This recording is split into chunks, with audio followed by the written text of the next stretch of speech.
రాగాలు తీసిన రైతన్న నేడు గాయాల పాలాయనే. రాజోలే బతికిన రైతన్న నేడు దారి లేనోడాయనే. 10 సంవత్సరాల కాలంలో ఒక రాజులాగా బతికిండు రైతు.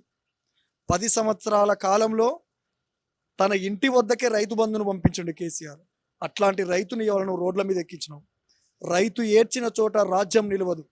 కాబట్టి ఖచ్చితంగా రైతు బాధపడుతున్నాడు కాబట్టి నీ రాజ్యానికి బీటలు వారబోతున్నాయి అని మళ్ళొకసారి తెలియజేసుకుంటూ, రాగాలు తీసిన రైతన్న నేడు గాయాల పాలాయనే. రాజోలే బతికిన రైతన్న నేడు దారి లేనోడాయనే.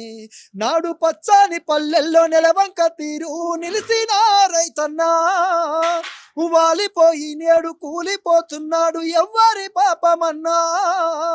దేశానికే తిండి పెట్టేటి రైతు చేతులెత్తి వేడుకుంటుండు నేడు, చేతులెత్తి వేడుకుంటుండు నేడు. ఒక్క యూరియా బత్త కోసం హరిగోసలు పడుతున్నాడు.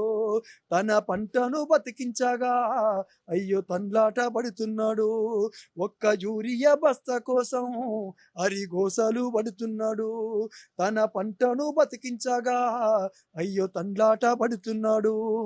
ఈ తండ్లాట పడే రైతు కోసమే, ఈ తండ్లాట పడుతున్నటువంటి ఈ తెలంగాణ కోసమే, ఈ తండ్లాట పడుతున్నటువంటి ఈ నిరుద్యోగుల కోసమే మా ఆరాటము, మా పోరాటము, మా పాటల పోరాటం.